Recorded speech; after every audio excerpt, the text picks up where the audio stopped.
الحمدللہ، کارڈ والی حدیث پر غور کیجیے۔ ترازو کے ایک پلڑے میں کلمہ شہادت یعنی توحید و رسالت کے اقرار کا کارڈ رکھا جائے گا، اور ترازو کے دوسرے پلڑے میں گناہوں کے 99 رجسٹر ہوں گے۔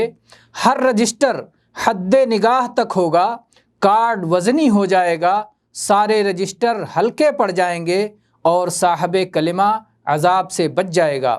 یہ بات معلوم ہے کہ ہر صاحب ایمان کے پاس اس طرح کا کارڈ ہوگا، لیکن ان میں سے ایک بڑی تعداد کو اپنے گناہوں کی بنا پر جہنم میں جانا ہوگا۔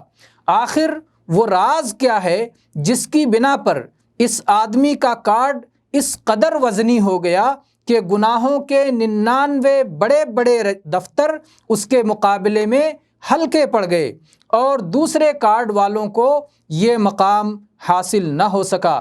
راز یہ ہے کہ اس آدمی کے دل میں اس کلمہ کو جو عزت و احترام اور عظمت و محبت حاصل تھی، وہ کسی اور کے دل کو حاصل نہیں تھی۔ اس کی مزید وضاحت ایک مثال سے ہو سکتی ہے۔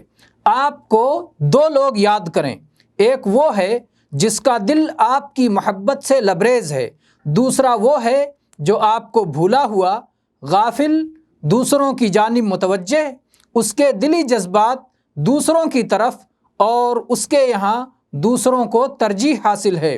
کیا جب وہ دونوں آپ کو یاد کریں گے تو دونوں کا مقام آپ کے نزدیک ایک ہی ہوگا؟ آپ دونوں کو ایک ہی حیثیت دیں گے؟ انہی اوصاف کے مطابق اپنے 2 بیٹوں، 2 بیویوں یا 2 غلاموں کے بارے میں غور کر لیجئے، کیا وہ دونوں یکساں اور برابر ہو سکتے ہیں؟